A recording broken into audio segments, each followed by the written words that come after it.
got it rich in this couple with diamonds, you know I be shining. I got that bitch and I swear she the finest, your girl is the finest.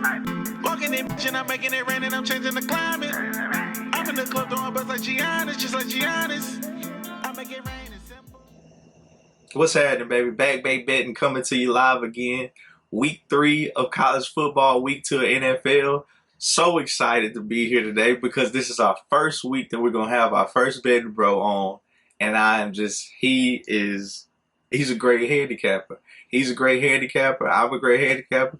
We are great handicappers. And we're giving you picks from the people for the people. So to recap my last week's pick, week 2 of college football, I swept. I had Memphis giving up the 6.5, rolled. K-State giving up the 7.5. Let me get that. BYU at night. Told y'all about BYU at night. I knew they were a better team at Baylor and a lower ranked team. We'll have more on that later on in the show. NFL week 1, 2-1. Detroit. Let me get that. Jared Goff 7-2. I told y'all he's a great quarterback, and with that win, 8-2 against the spread. LA Chargers giving up the 2.5. Let's cash it. Saints. I frowned at the Saints when I picked them last show. I'ma frown at them again. I cannot stand playing the Saints. And they playing Tampa this week. And they pretty good against Tampa because they've been beating Tampa so far for what? The last 6 or 7 times they played them, they've covered against Tampa. Without further ado, I will introduce my betting buddy, Sale. How you doing this week? What's good, man? Good. Glad to have you on the show. Welcome to Back Bay Betting. I'm glad to be on here. Trying to help us all win some money. Yeah. So, how'd you do last week? Last week I had a pretty so-and-so weekend. Up and down, huh? Well, I ended up winning all of my single picks, but I lost on the parlay side. The parlays always kill you. Vegas. That's how Vegas gets rich, right? Me and you always talk about that. Parlays will kill you. Single picks is a way to go if you had the cash to back them. Yeah, but last week I liked Alabama first quarter, minus 5.5. Mm-hmm. That was, I feel like it was really lucky, but it did come through. Mm-hmm. Absolutely. We were all on Arkansas laying the 8.5. That came through. Cashed. USC, that night game came through. Rolling. Memphis, minus the 5.5. And I did like Illinois last week. The only loss that I did have is when I went against you. I liked Baylor to beat BYU at night. Back again. BYU at night. Yeah, BYU at night. All right, so what do you got for college this week? This week I want to start things off in the Big 12. Okay. We got Houston and Kansas starting things off for us. That's gonna be tough. I think both of them teams have great offenses, and Kansas did a complete 180 because they weren't like 1-11 last year, something like that. Something like that. I know they popped somebody last year, outside the world. Texas. They beat Texas last year. Yeah, that was who they beat. Mm-hmm. But in that game, I actually like a total. I'm not a big total guy, but you kind of hit it. Said both of these teams score a lot of points. Yeah. So right now the total is set at 57 points. Yeah. And that's 28-29. That's a push right there. Yeah. 28-31 gives us a win. You'll definitely get that out of Houston and Kansas because I think Houston finally showing up back at home. I think they score 40 plus. I really do. Well, I know Kansas. They played one game this season against West Virginia. Yeah. And they put up 55 by themselves against West Virginia. Yeah. Overtime win too, 55-47, huh?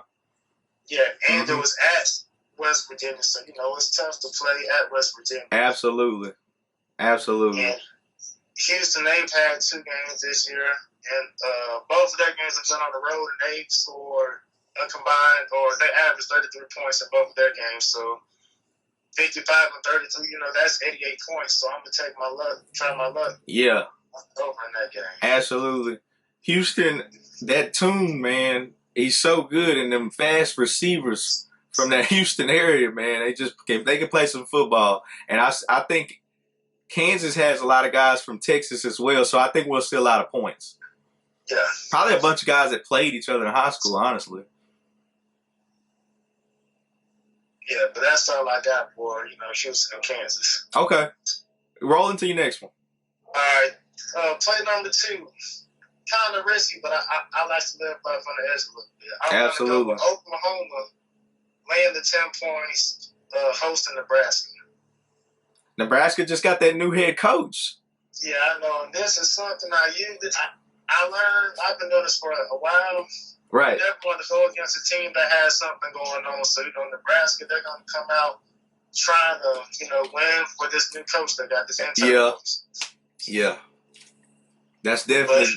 We always say that, like, hey, when something new happening, like if it's like a cancer patient showing up at the game, calling the first play or flipping a coin flip, it's going to be some tricky stuff. It's going to be some tricky stuff for sure. But you like Oklahoma going up against Nebraska, right? Yeah, I do. I like Oklahoma laying the 10 points.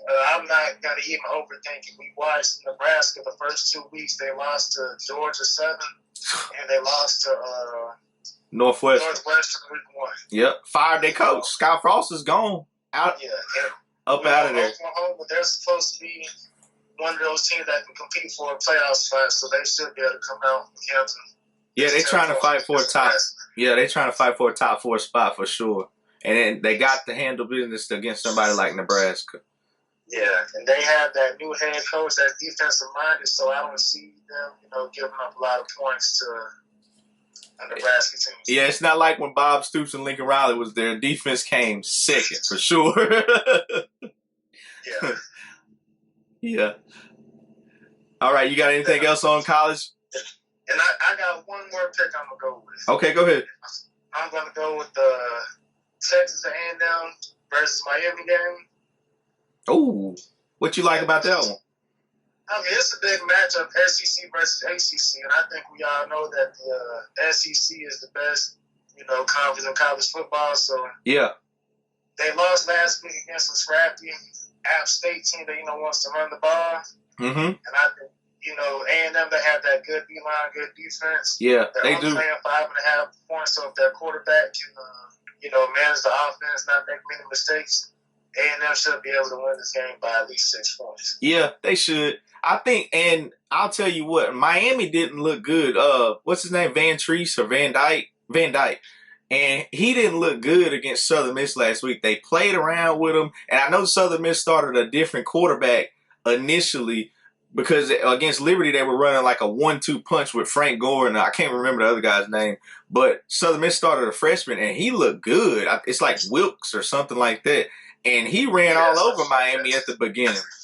He did. I mean, he really did. The score at halftime was like 10-7, 14-7. I was like, they are not going to cover that spread. So I think I agree with you on A&M being able to handle business against Miami, especially after being let down last week. You know what I mean? Yeah. I'll keep you on because I'll run through my college. How's that sound? All right, go for it. All right. I have Marshall giving up the 16.5 against Bowling Green.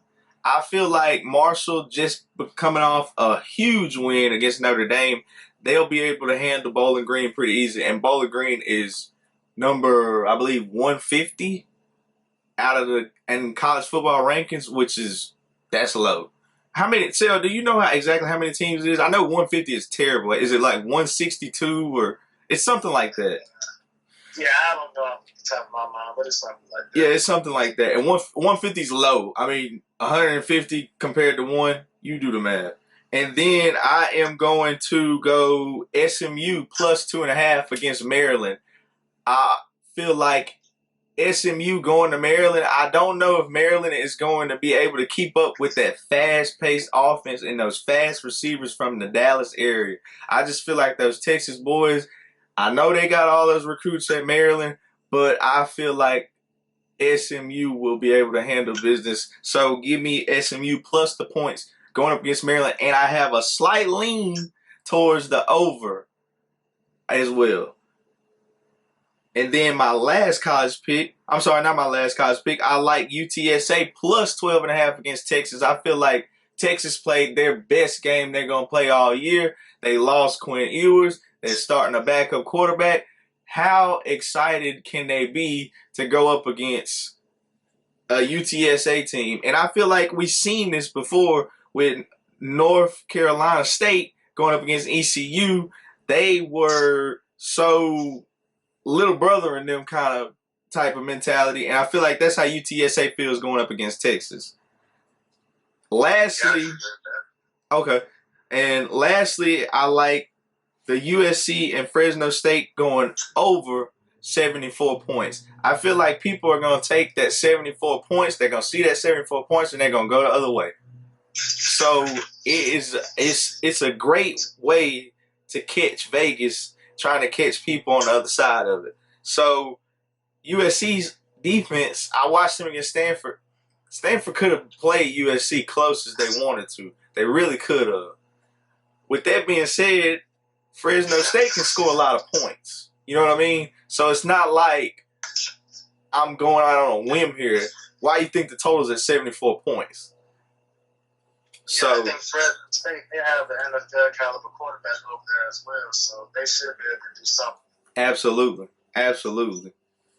Okay. I think also I have a special pick from Chuck. Chuck is the man. He knows his stuff. He's a big statistician. Chuck's pick of the week, I didn't give it to you last week. He was on BYU as well. His pick of the week is Washington State giving up the 16.5, and I cannot think of who they are playing, but his pick of the week, it was Washington State in college football week 3, giving up the 16.5. Rolling in the NFL week 2, Sel, what you got? All right, starting things off, I'm going to start off with the 12 o'clock slate. I got Tampa Bay at New Orleans. I'm going to start off with that one. Yeah, because New Orleans shafted me last week, so I'm not fucking with them no more this season, I don't think. You kind of hit it on it earlier. I think we all were on New Orleans last week, and we saw how they kind of came out flat and laid an egg, unless you kind of hit it on it earlier. New Orleans, they've owned Tom Brady since he's been in Tampa. They have. They're like 6 or 7-0. But I'm going to go out on a limb, and I'm going to take Tampa Bay laying this 2.5 points. They're going to fix it. We saw that, the Saints really couldn't do anything offensively until that fourth quarter against the Falcons. Nope. And I think Tampa Bay has a much better defense than the Falcons. They got a good D-line. I feel like they got one of the best linebackers in the league in Devin White. Absolutely. And, they got a pretty young secondary, which New Orleans, I'm not a fan of the Saints, but I'm a fan of some of their players. They have Kamara, Mike Thomas, Marshawn Lattimore. Oh, yeah. Too, but I just think I'm going to call it Jameis Winston effect. Jameis is going to go against Tampa Bay, and, he might go back to his old self. I'm a big fan of Mike Evans. Him and Marshawn Lattimore should have a battle. Hey, Mr. 30 for 30 is what Jameis Winston is. You know that. Me, Mike Evans, that's the real king guard, Mike, in my eyes. So I expect to have a touchdown, Fournette to get things going. I think their defense is just going to be too much for the Saints this week. Yeah, I like that. What else you got? Then I'm going to go, I feel like this is a riskier game, but I like Baltimore and Miami. I'm going to make a pick on that game. Who you like?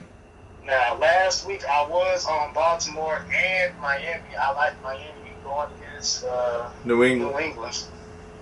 But this week I'm going to go with Baltimore minus 3.5 points. Lamar Jackson, he's in that last year of his contract, so he's trying to put the league on notice.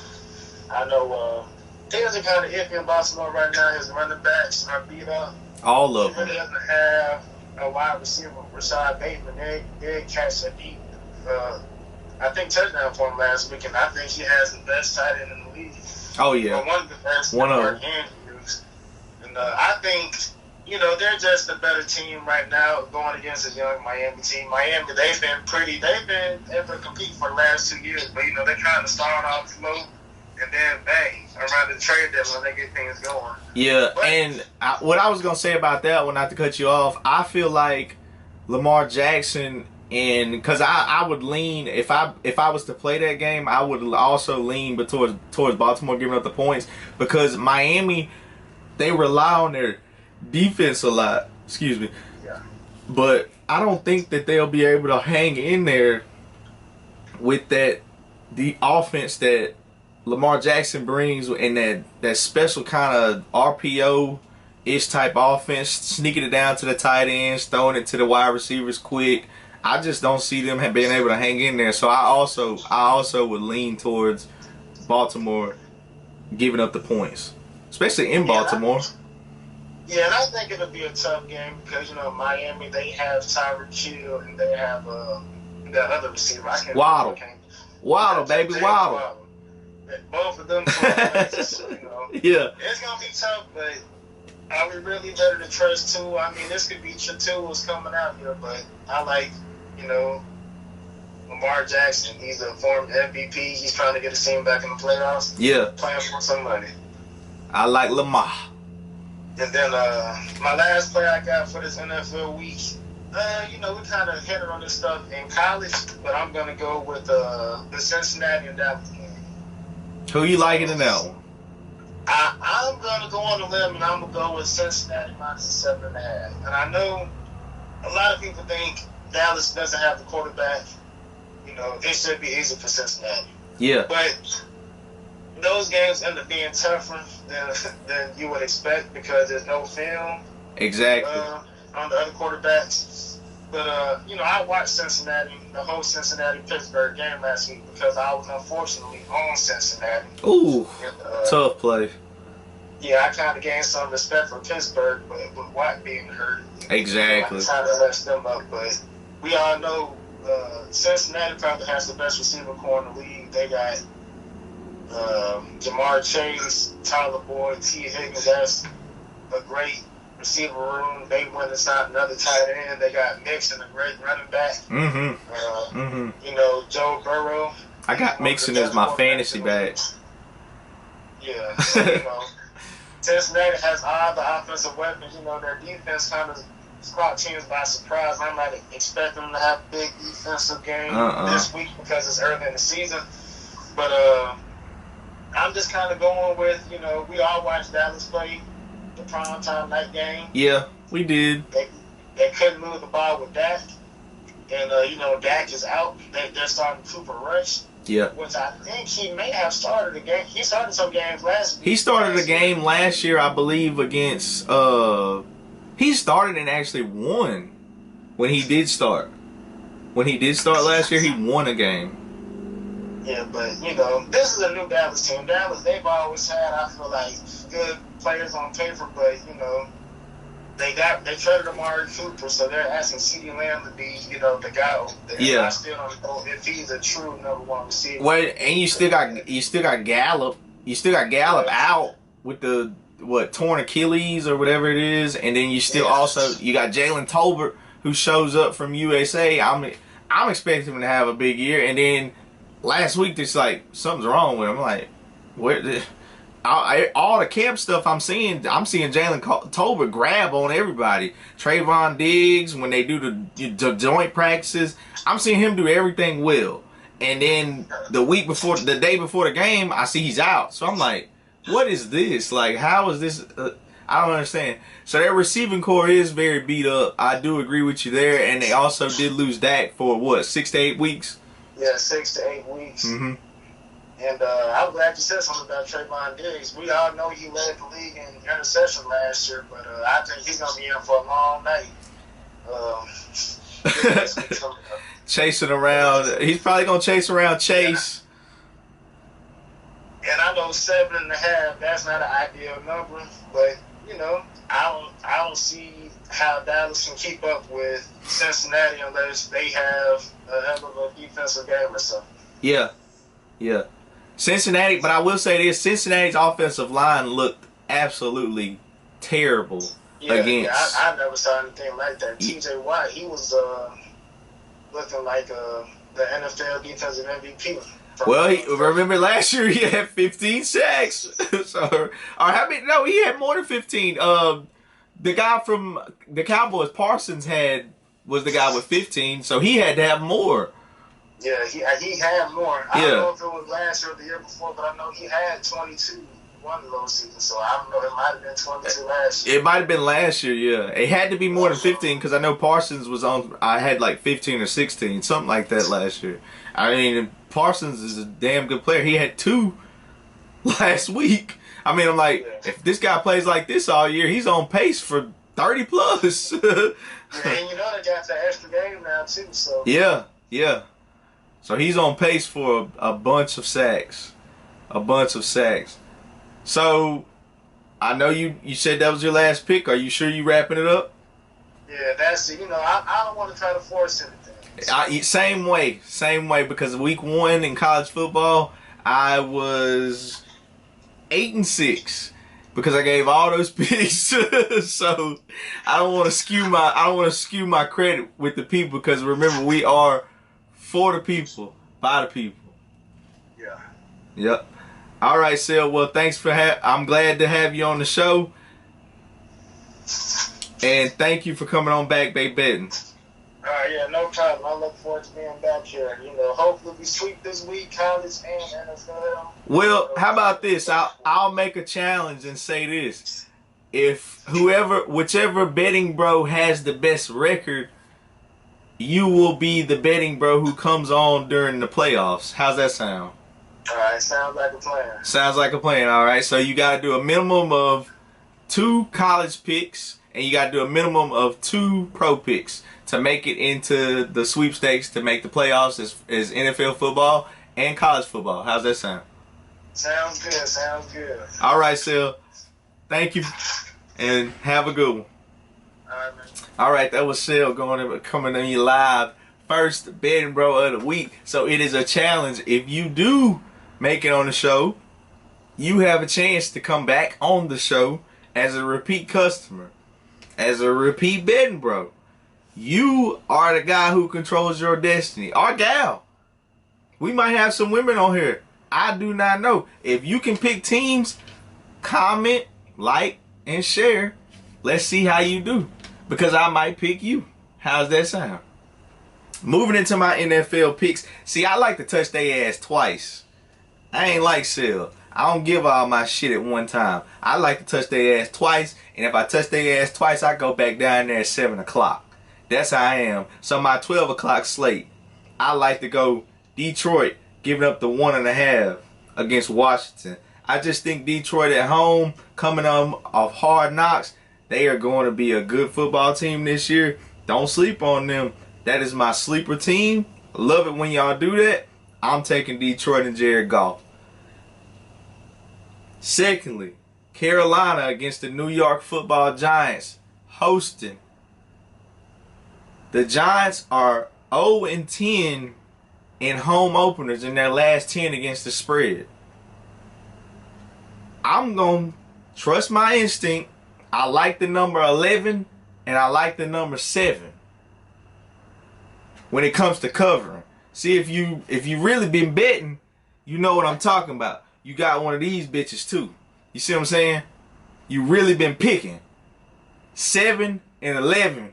When it's streaks going on, that's what you go for. So I think the Giants are going to lose. I like Baker Mayfield to come back and win the next game. I really do. The Giants shouldn't have beat Tennessee at all. Also at 12 o'clock, cleaning it up, I like the Falcons getting the 10.5. I just think the Falcons moved the ball very well. I like what Mariota did. I like the play calling that they had. I like the young receiving core that they have. And I think the Rams are in trouble. Matt Stafford's arm did not look good. Cam Akers, if you can hear me, where are you at? Because you didn't play and your ass is on my fantasy. I'm sick of it. So, you know what? I'm taking the Falcons. And that ain't even because of that. That's just because you and the Rams are in a bad place. And San Francisco might sweep y'all ass. Moving on to my 325 games. Going back to the NFC West. San Francisco, Yes, I do know they lost, but I will not make excuses, but I will give you some stats. San Francisco outgained the Bears in everything except penalty yardage and turnovers. Trey Lance will not play that bad against Geno Smith in Seattle. Yes, I know Seattle played well against Denver, but did they really play well or did Denver play bad? I don't make excuses like that, but I'm just letting you in on a little secret. That's not how football works. Luck, yes, it's involved, but Seattle may not win more than 2 or 3 more games, and they definitely aren't beating San Francisco Sunday at 3:25. Give me San Francisco giving up the 9.5. And then Sale took Cincinnati. I don't like to beat them up because we always talk about when stuff happens, it switches around. Cooper Rush is starting. Guess what that means for Cincinnati? When a team plays a backup quarterback, they don't have film on them. Vegas push the line up. See what I'm saying? They push the line up to make you take the side. Cincinnati's defense didn't look that good, and their offensive line ain't that damn good. We just talked about Michael Parsons having a bunch of sacks. He is going to destroy the Cincinnati Bengals line. Give me Cooper Rush and the Cowboys plus 7.5. Backup quarterbacks rolling. Don't know the stat right off the top of my head. Lastly, but sure not least, the Cardinals and the Raiders. I'm taking the Cardinals and the Raiders going over 51.5. I just see the Cardinals finally putting up more than 10 points. Yes, I know they have got blasted last week by the Kansas City Chiefs. Destroyed. Kansas City is going to put up points on a lot of people. Yes, I know the Raiders put up points and lost to the Chargers. But guess what? These two teams don't have defenses. Every year we talk about the Raiders being able to put up points. But guess what they lack in? Defense. Arizona. Whole secondary. Name me somebody. Name me one. They're awful. Awful. Arizona is an awful defensive team. So, with that being said, over 51.5, lock it up. I don't have a max bet for you this week. If I had to give you a max bet, I would go out on a whim and I would give you UTSA plus 12.5, going back to my Texas. And then NFL, I will not even do that to you. Because like I said, I like to touch their ass twice. So I'm giving 6 picks. I'm already going out on a limb because last week we swept in college. Guess how many picks I gave you? 3. I didn't give no more. So me giving more, you know what I'm saying? More room for error. 2 Monday night games and a Sunday night game. If I do decide to play it, I would like to say you will need to be following Back Bay Betting on Twitter. Because I will probably play both the Monday night games. You have the Bills and Titans. You have the Bills and Titans, and then you have the Eagles and Minnesota. You had the Eagles in Minnesota. So you had the Bills and Titans, and you had the Eagles in Minnesota. Just to double check, because I don't want to lie to you. So it will be plays being made on those on the days that they come up. Or if I decide, if we touch their ass and go 6 for 6, or if we touch their ass one of these 3, it's going to be something on the Sunday nighter. So you need to be tuned in. You need to follow Back Bay Betting on Twitter. You need to follow Back Bay Betting on Instagram. You need to follow Back Bay Betting on Facebook. And if you don't got Back Bay Betting on Facebook, you need to follow me directly. Period. It's like I said, you have to be following me before I give a Sunday nighter. If 2 Monday nighters, I mean, it's very rare in the NFL. It's 2 Monday night games. So if you want to play on the Bears and the Packers, if you want to play on the Titans and the Bills, if you want to play on the Vikings and the Eagles, because I'm finna sweep their ass. I'm letting you know now. I'm finna sweep. Shit. Y'all got to be following. We got Twitter, Instagram. You definitely need to be following the YouTube. That's your first thing you need to be following if you try to get money and get paid. You see what I'm saying? And then lastly, you need to be following Back Bay Betting on Facebook. So, #, let's get paid, #, whatever y'all call it, like, share, and subscribe. Coming at you live.